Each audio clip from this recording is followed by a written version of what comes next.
Welcome to S9 TV. ముందుగా headlines చూద్దాం.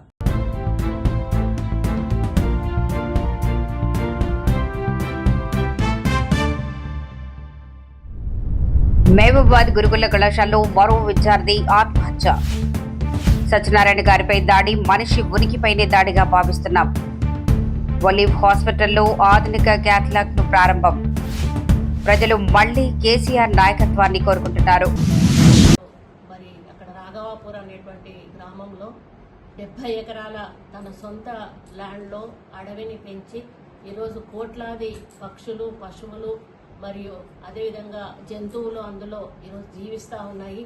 మరి అందులో ఎన్నో రకాల పండ్లు వాటికి తినడానికి మరి ఈ చెట్లను పెంచడమే కాకుండా అందులో నుంచి ఒక చెట్టు సంబంధించిన ఒక కాయ కానీ ఒక గింజ కానీ వారు తినరు, ఒకరిని తిననీయరు, ఎవరిని రానివ్వరు. కేవలం పక్షుల కోసం మాత్రమే, అక్కడ ఉన్న జీవరాశుల కోసం మాత్రమే అడవిని పెంచుతూ ఉన్నారు, ప్రకృతి కోసం పెంచుతూ ఉన్నారు.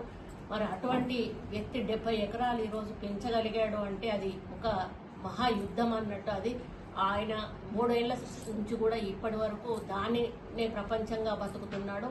ఆయనకు వెనకాల ఎంతో మంది సహాయ సహకారాలు అందించారు. ఆ సహాయ సహకారాలతోటి వాళ్ళ కుటుంబ సహకారం కూడా అందులో ఉంది. ఎందుకంటే ఈ రోజుల్లో ఒక అరగజం కాడ ఇట్లా గెట్టు కాడ పంచాయతీలు పెట్టుకొని ఒకరినొకరు చంపుకునేటువంటి పరిస్థితులు ఉన్నాయి. పక్కోని భూమిలో ఏమి కబ్జా పెడదామా అని చూసేటువంటి రోజులు ఉన్నాయి.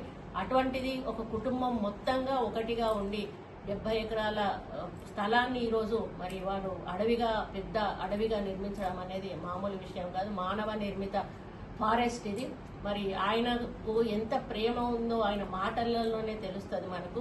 మరి ఆయన ఇప్పుడు ఈరోజు ఇన్ని దెబ్బలు తిన్నా నేను బతికాను అంటే ఆయన ఇంతసేపు కూడా నాకు నా పశువులు బతికిచ్చాయి, నా పక్షులు బతికిచ్చాయి, నా శివుడు బతికిచ్చాడు, అందులో ఉన్న అమ్మవార్లు బతికిచ్చారు, నా చెట్లు బతికిచ్చాయి అనేటువంటి ఒక మాట ఆయన చెప్పడం అనేది నిజంగా కూడా ఆయనకున్న ప్రకృతికి ఉన్నటువంటి అనుబంధము. ఆయన ఈరోజు బతికాడు అంటే ఆయనతోటి ఇంకా కూడా ప్రకృతిని చేపించుకునే బాకీ ఉంది కాబట్టి ఈరోజు ఆయన బతికారు. ఎందుకు నేను ఇంత వివరంగా ఈ వీడియో చేస్తున్నాను అనంటే, మనము గ్లోబల్ వార్మింగ్ సైడ్ వెళ్ళిపోతా ఉన్నాము. అసలు ఎన్విరాన్మెంట్ని మెయింటైన్ చేయట్లేదు, బయోడైవర్సిటీని మెయింటైన్ చేయట్లేదు. దీనివల్ల మనం అందరం కూడా అనారోగ్యానికి గురవుతున్నాం. మన జనరేషన్ కాదు, మన ముందు తరాలను కూడా చూడాల్సిన అవసరం ఉన్నది. కాబట్టి ప్లాస్టిక్ సింగిల్ యూజ్ ప్లాస్టిక్ ను కూడా మనం బ్యాన్ చేయాలి. దాంతో కూడా రాబోయే రోజుల్లో చాలా ప్రమాదాలు జరగనున్నాయి. అదేవిధంగా మీకు ఎక్కడ వీలుంటే అక్కడ ఒక మొక్క 2 మొక్కలు మీ పేరు మీద, ఒకరి పేరు మీద, లేకపోతే మీ తల్లి పేరు మీద కానీ, తండ్రి పేరు మీద కానీ, మీకు పుట్టినరోజు కానీ, మీ పెళ్లి రోజు కానీ, ఈ విధంగా ఏదో ఒక రోజు ఒక మొక్కను నాటండి. మరి ఆ విధంగా నాటినప్పుడు ఒక్కొక్కరు ఒక మొక్కను నాటితే మన 5-6 కోట్ల మంది ఉన్నాం. ఒక్కొక్క మొక్కకు అన్ని కోట్ల మొక్కలు అవుతాయి. కాబట్టి స్కూల్ పిల్లలను కూడా ఇన్వాల్వ్ చేయాలి, కాలేజ్ పిల్లలను ఇన్వాల్వ్ చేసి మనం పర్యావరణ పరిరక్షణ చేయాల్సిన బాధ్యత మనందరి మీద కూడా ఉంది. కాబట్టి దీనికి ఉదాహరణగా సత్యనారాయణ గారిని తీసుకోవాలని, ఒక వ్యక్తి 70 ఎకరాలను నిర్మించినప్పుడు మనం ఒక చెట్టు నాటలేమా?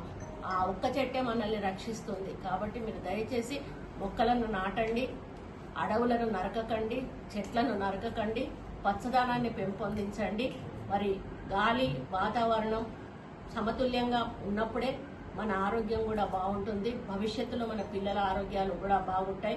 కాబట్టి భవిష్యత్తులో మన పిల్లల కోసం మనం ఇప్పటి నుంచే ఒక ఆలోచనతోటి ముందుకు పోయినట్టయితే తప్పకుండా మన ప్రపంచంలో ఒక పర్యావరణ పరిరక్షణ అనేది జరుగుతుంది. కాబట్టి ఈ విధంగా మీరందరూ కూడా ముందుకెళ్లాలని, సత్యనారాయణ గారిని ఆదర్శంగా తీసుకోవాలని చెప్పి, మనం అంత అడవి పెంచకపోయినా పర్లేదు, ఆయన 70 ఎకరాలు పెంచినప్పుడు 7 చెట్లు కాదు, 7 చెట్లు కూడా కాదు, ఒక్క చెట్టు పెడితే సరిపోతుంది. ఆ విధంగా మనం ముందుకెళ్దామని తెలియజేసుకుంటూ వారికి నా హృదయపూర్వక ధన్యవాదాలు. ఎందుకంటే వారు తన ప్రాణం మీదకి తెచ్చుకున్నారు ఈరోజు. కాబట్టి వారి అడవిని రక్షించే బాధ్యత మేము తీసుకుంటూ రోజు చుట్టూ కూడా దానికి ఫెన్సింగ్ ఏర్పాటు చేసి మన ఆ అడవిలోకి బయట వాళ్ళు ఎవరు కూడా రాకుండా చూసుకోవడానికి మనము మా ఫారెస్ట్ డిపార్ట్మెంట్ నుంచి ఫెన్సింగ్ ఏర్పాటు చేస్తామని వారికి మాట ఇవ్వడం జరిగింది. తప్పకుండా అతి త్వరలోనే పూర్తి చేస్తామని అసలు చిన్నప్పటి నుండి హాస్టల్ ఉన్నాడు ఆయన. ఇప్పుడు కూడా హాస్టల్ ఇంకా మరి ఇది హాస్టల్ ఒక సీసీ ఫుడ్ మీద అనుమానం ఉంది. మీరు వచ్చేవారికి సీసీ ఫుడ్ లేదా వచ్చేవారికి బాడీని కూడా ఉంచలే, తీసుకెళ్ళి ఆడ పెట్టేసేది. అసలు ఏమైందో ఏం లేదు, జరిగిపోయింది అయిపోయింది అని చెప్పి అంతే సార్. ఎంక్వైరీ అంటే ఇక సార్ వాళ్ళు వచ్చినా ఇదని చెప్తుండ్రు. మా తెలియదు వచ్చినాక మరి ఎట్లా జరిగింది. ఒక పెద్ద స్కూల్ ప్రిన్సిపల్ కూడా అక్కడనే ఉన్నాడట, మక్కనపేట అక్కడ ఎవరున్నారు ఆడ ఉన్నాడా, నాకు వచ్చినాడు ఇప్పుడు వచ్చినాడు సార్ పిలిపించినట్ట ఆడ ఉన్నాడు. ఎట్లా అన్నాడు చెప్పండి.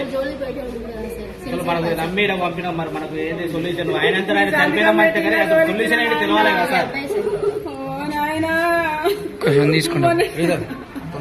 నా కొడుకు ఇక్కడ నుంచి అది రేగొండ మండలము గోర్కొత్తపల్లి నుంచి పంపించింది. మా ఊళ్ళో కూడా ఇంక్వైరీ చేసి అడుక్కోండి. మా అబ్బాయి గోపాలపల్లి హాస్టల్లో కూడా చదివినాడు 5th క్లాస్ నుంచి ఇంటర్ కూడా. నా కొడుకు 4వ తారీఖు ఇంటికి ఈ స్కూల్ యాజమాన్యం మీద అనుమానం ఉన్నది. ఒకటి మాకు ఇక్కడ అసలు ఏదో నమ్మి పంపినాం కానీ ఇక్కడ చూసుకోవడానికి కూడా అసలు ఏమి కెమెరాలు కూడా లేవు. మరి అసలు ఏది ఏదైనా పలు యాజమాన్యం మీద చర్య తీసుకోవాలని మీరు అంతే మాట. ఆత్మహత్య అంటే మనం చెప్పలేం కదా, మేము కూడా చూడలేదు. ఏంటంటే ఇక్కడ నమ్మి పంపినాం, అన్ని అందరూ చర్చతో తీసుకుంటారు అనే ఉద్దేశంతోనే మన నమ్మి ఏ బాబాని కాదు, వాళ్ళు కూడా ఉన్నారు. ఎట్లా నమ్మాలన్నా కొడుకును గురేసుకున్నానంటే ఎట్లా నమ్మాల బిడ్డ గురేసుకున్నానంటే ఎట్లా నమ్మాలన్నా చిన్న పిల్లగాడ ఏమన్నా టవల్తో గురేసుకుంటే ఎట్లా చనిపోతాడు నా కొడుకు. నాలుగే బయటికి రావాలి కదా, కొంచెం కాసు పడాలి కదా. నాకు అందరి గురించి పుత్ర సోషం పెట్టింది నాకు. बेहतर है। और दूसरे इस तरीके से डाई की बात कही वो अलग है, क्योंकि 14-15 साल में टेक्नोलॉजी में काफ़ी डिफरेंस आया है, तो पेशेंट्स के लिए काफ़ी मुफीद साबित हो सकता है। प्राइस के लिए जैसा डॉक्टर साहब ने कहा कि प्राइस बढ़ने वाला नहीं है, क्योंकि हमारे पास उतने नंबर्स हैं कि उन नंबर्स की बेसिस पर हम अपने काम को बिल्कुल इकोनॉमिकल लेवल पर रखकर आगे बढ़ सकते हैं। तो ये दो चीज़ें इम्पॉर्टेंट होती हैं। तो उसके साथ में फिर मैंने कहा कि न्यूरोलॉजी में और इंटरवेंशनल जो है वैस्कुलर वर्क जिसको कहते हैं, जो रगों से ताल्लुक़ रखता है, पैरों के हो हाथों के हो, वो भी काम ज़्यादा बेहतर अंजाम पा सकता है। तो ये भी एक कैथ लैब की खसूसियत है। और टेक्निकल चीज़ें अगर पूछना है तो आपको कार्डियोलॉजिस्ट हैं डॉक्टर आसिफ, डॉक्टर कोटिक, उनसे पूछ सकते हैं। कैथ लैब जो भी लेटेस्ट टेक्नोलॉजी का है, match with the international standards, जहाँ पर क्लैरिटी बहुत अच्छी है और साथ में इमेजिंग गाइडेड जो प्रिसीशन बोलते हैं जो स्टेंट प्लेसमेंट के लिए, क्योंकि कई बार देखा गया है कि जो स्टडीज़ है अगर स्टेंट प्लेसमेंट में थोड़ा भी फ़र्क आता है तो आउटकम में भी प्रॉब्लम आता है। जो स्टेंट फेल हो जाते हैं फ्यूचर में तो वो चांसेस अच्छा खासा कम हो जाते हैं, जो स्टेंट फेल्यूर के रेट से कम हो जाते हैं। और जो कॉम्प्लेक्स केसेस हैं, जो कॉम्प्लिकेटेड केसेस हैं, उसको बहुत अच्छे से हम लोग कर सकते हैं। और हाई एंड कॉम्प्लेक्स केसेस जो कार्डियोलॉजी के जितने प्रोसीजर्स हैं, चाहे डिवाइस डिप्लॉयमेंट हो, छोटे बच्चों से 1 साल के बच्चों से लेकर बड़े तक हो, या टावी प्रोसीजर है जो टावी प्रोटोकॉल बोलते हैं हम लोग, जो वॉल रिप्लेसमेंट है, बिना ऑपरेशन करे वॉल्स रिप्लेस करना, चाहे मेटल वॉल हो या चाहे आर्टिक वॉल हो, या स्टेंट्स का है या करेटिड स्टेंटिंग्स है या रीनल के स्टेंटिंग्स है, या कोई डिवाइस है बच्चों में जो चेंज कर सकते हैं हम लोग, और होल्स है उसको बंद कर सकते हैं। ये सब दूरबीन से बिना ऑपरेशन के अंजाम दे सकते हैं with very good outcome and very good result. అందరికీ మీడియా మిత్రులకు నమస్కారం. ఈరోజు